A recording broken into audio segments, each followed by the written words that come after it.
नायाब की बर्दाश्त अब खत्म हो जाती है। वो ज़ावियार से तलाक मांग लेती है, लेकिन उसी टाइम वहाँ पर ज़ावियार की दादी आ जाती हैं और नायाब को रोक देती हैं। वो नायाब को समझाती हैं कि आज के बाद ऐसी गलती बिल्कुल ना करना। वो नायाब से कहती हैं कि तानिया पहले ही तुम्हारे पीछे पड़ी हुई है। वो तुम्हारे और जुनैद के रिश्ते को गलत समझती है और तुम कभी भी ज़ावियार को ना बताना कि तानिया तुम पर और जुनैद पर शक करती है। जब दादी नायाब को ये बातें समझा रही होती हैं, तो जुनैद ये बातें सुन लेता है और उसे तानिया पर और भी ज़्यादा गुस्सा आ जाता है। उसे तानिया पर पहले ही बहुत ज़्यादा गुस्सा है, क्योंकि तानिया उस पर भी इल्ज़ाम लगा चुकी है, लेकिन वो ये नायाब को भी बातें कह चुकी है, वो नहीं जानता था। दूसरी तरफ तानिया तो नायाब के पीछे ही पड़ चुकी है। ज़ावियार को पाने की खातिर वो किसी भी हद तक गिर सकती है। वो जैसे ही देखती है कि ज़ावियार ने नायाब को अपने बेडरूम से भी निकाल दिया है, तो वो समझती है कि शायद ज़ावियार अब नायाब को छोड़ देगा। इस वजह से वो ज़ावियार को घेरने की कोशिश करती है और उसको अपने साथ रेस्टोरेंट ले जाती है।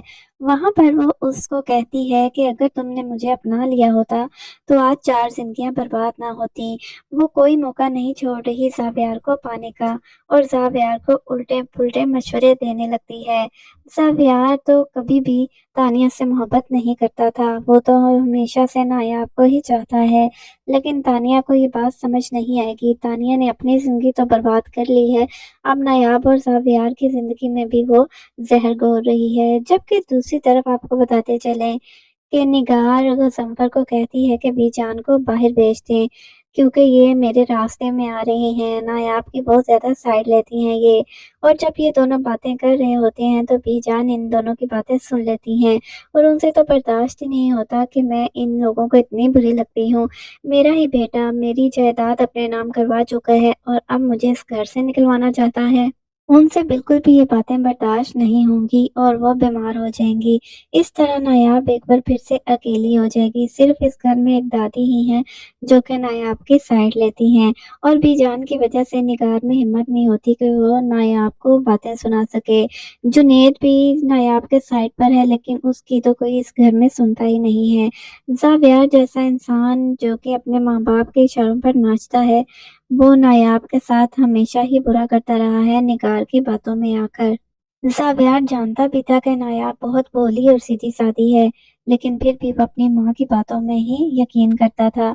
लेकिन अब की बार ज़ावियार ने जब से नायाब की भाभी की बातें सुनी हैं, तो उसको यही लगता है कि शायद नायाब यहाँ पर सिर्फ़ और सिर्फ़ जायदाद की वजह से है।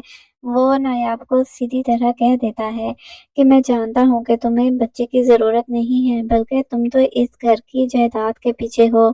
ये सुनकर नायाब को बहुत ज़्यादा दुःख होता है, क्योंकि वो तो ऐसा सोच भी नहीं सकती, वो तो वैसे ही इस घर से जाना चाहती थी। लेकिन ज़ावियार को यही लगता है कि शायद मेरी माँ बिल्कुल ठीक कहती थी, नायाब सिर्फ़ और सिर्फ़ दौलत की वजह से ही इस घर में रह रही है।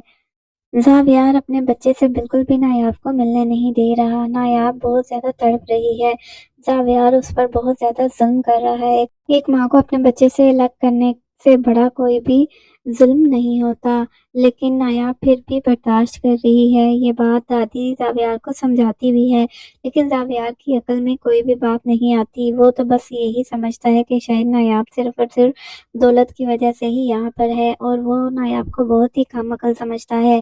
वो समझता है कि वो उसके बच्चे की सही से देखभाल नहीं कर सकेगी, इसलिए उसने नर्स रख ली है और नायाब का साया भी बच्चे पर नहीं पड़ने दे रहा है।